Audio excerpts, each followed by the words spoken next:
I danas imamo ime Luka Anković i došli u novi video na kanalu. Danas ćemo raditi WCA event tier list. Krenimo!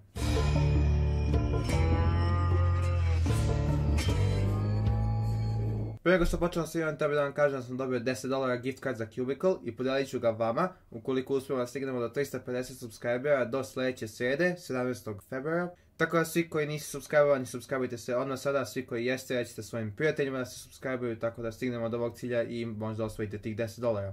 A sad krenimo sa videom. Pa evo nas na tier maker, ovdje imamo već napravljenu tier listu i ovdje ćemo se riješiti eventa kao što je Fit koji ide u F tier odmah. Mislim, to više nije event s razlogom, pošto je to bio najgori event ikada. Ne znam zašto uopšte ikada bio event. Zatim imamo Pyraminx koji je najgori trenutni event. Ja bi čak volao Pyraminx i zanimljiv mi je event dok ne spomenemo ova mala sranja na vrhu, takozvane tipove, koji su najbeskorisnija stvar ikada, koji čine ovaj event da bude jako dosadan. Zatim imamo najbolji event po meni, Square One. Ovo je moj main event koji najviše vežbam, možda 3x3 malo više vežbam, ali ovo je ipak moj main event. Razlog zašto volim ovoliko Square One je zato što je veoma specifična slagalica. Skroz se drugačije slaže od bilo koje druge, nego jedini WCA Shapeshifter i također je jako jednostavan za okretanje. Ima samo R, U i D poteze, tako da je mnogo lepa za okretanje i za gledanje. A ako neko kaže da je Square One očajan samo zato što ima parity, samo naučite CSP. Sada što se tiče Big Blind i Multi Blind, to ide u C tier, to su jedini eventi koji ne radim trenutno od WCA eventova. Realno možda bi se podigli malo, ali pošto ih ne radim tu ću da ih stavim, zanimljivi su za gledanje i definitivno bi volao da ih naučim, ali to jednostavno nije trenutno stvar na koju se sad fokusiram. Zatim imamo normalan blind, to ide u A tier. Ovo je definitivno najfascinantniji event za non-cubera da ga gledaju. I kada prvi put dobijete success na blindu, mnogo je bolji osjećaj nego za bilo koji drugi event. 2x2 će ide u B tier. To je kocka koje sam dosta vežbao i čak sam pokušao da obavim nacionalni rekord, ali sam ga promašio za 0,02 sekunde pošto mi je skliznuo prst. Ova kocka je jako zanimljiva, brza i dobra za gledanje, ali previše zavisi od scramblova i mora jako puno algova da se uči i stalno da se obnavljaju da biste bili brzi u ovom eventu. Za početnike je ovo jako dobra kocka i ja bih stavio čak u A tier ako ste početnik.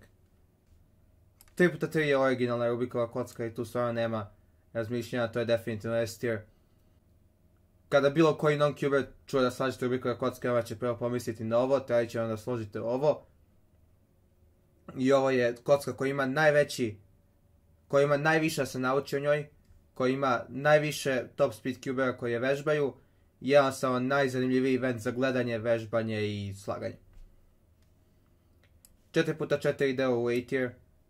4x4 je najbrži big cube i to čini da bude dosta dobro, samo što 4x4 ima jedan veliki problem, a to je parity, to ima dva komada, OLL parity posebno, a i PLL parity nije baš dobar.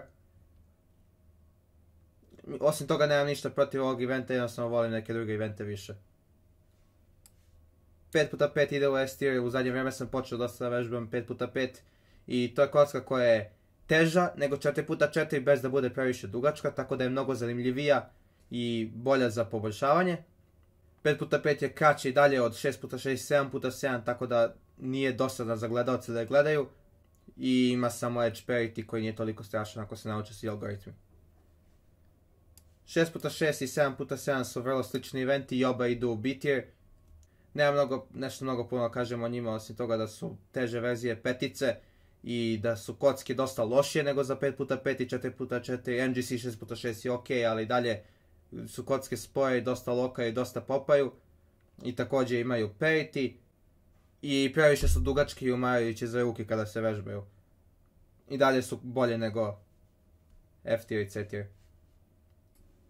Sad FMC ne znam da li stavim u A tier ili S tier. Mislim da ću ga staviti u A tier, samo zato što ove kocke mnogo više vežbam, ali FMC event koji je ubedljivo najteži event za učenje po meni, ima najteže koncepte u sebi i najviše ima da se nauči u njemu. Ovo je ultimativan test sposobnosti nekog cubera, kada imaš sat vremena da rešiš jedan scramble i da ga rešiš što bolje možeš.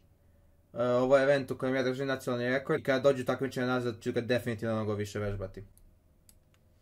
Megaminx također ide u A tier. Ovo je kocka koja je samo komplikovanija i teža verzija 3x3 kocke. Mnogo više zavisi od Lookaheada nego od TPS-a, što meni mnogo odgovara, pošto ja dosta sporo okrećem odnosno neke druge cubere. Jako sam puno vežbao ovu kocku jedno vreme, pred Osijek Open prošle godine, i to vreme je baš voleo. Nema previše Megaminx algoritama ukoliko samo želite da slažete for look last layer, i mislim da je ovo kocka koja je jako dobra za početnike da vežbaju svoje 3x3 sposobnosti. OH je sljedeći event i on ide u B tier. Jedini razlog zašto ne volim OH toliko je zato što je previše umarajuć za ruke i jednostavno ne vidim pojentu slaganja jedne ruke ako mogu slažem sa dve. Zanimljiv je event, ali ne vežbam ga toliko puno i jednostavno je event koji samo slažem na takmičenju i ponekad kod kuće kad mi je dosadno. Scube ide u C tier. To je samo po meni lošija verzija 2x2 trenutno. Vežbao sam ga dosta jedno vreme i dalje ga vežbam ponekad, ali jednostavno je event koji trenutno kocka koju imam mnogo popuje, tako da to mnogo kvari rating ove kocke. Također u jednom trenutku Scube samo postane učenje mnogo algoritama kao 2x2, a mnogo više zavisi od Scramble-a zato što možete da dobijete Scramble sa Zpermom i 3 Sledge OLL-om. I onda vam ispadne jako loš solve, a u 2x2 najgore što možete dobijete neki lošiji cijelo case. I posljednji event je Clock. To ne znam da li stavim u B tier ili C tier. Po meni, koliko ga ja slažem je u B tieru, ali realno koji event je C tier. Problem kod Clocka je što je jako loš za gledalce i publika uopće ne vidi u kojem je trenutku kocka složena, tako da je to mnogo dosadno za njih. Druga stvar je mnogo lako dobiti DNF-ove na ovoj kocki, zato što je dovoljno samo jedan da bude offsetano i bit će DNF. I treća stvar, jednostavno ne postoji mnogo kvalitetnih klokova koji su jeftini. U ovo vreme najbolji je Chi, ali on je dalje skup i dalje nije toliko dobar. Pa eto, mislim da je to što se tiče moje liste. Možda Scube stavimo ovamo gore, mislim ipak držim nacionalni rekord za njega. Ali eto ljudi, to je moja tier lista, slobodno napišite svoje liste u komentarima. Još jednom bih trebao da vas podsjetim da se subscribe-ujete i vidimo se u sljedećem videu. Ćao!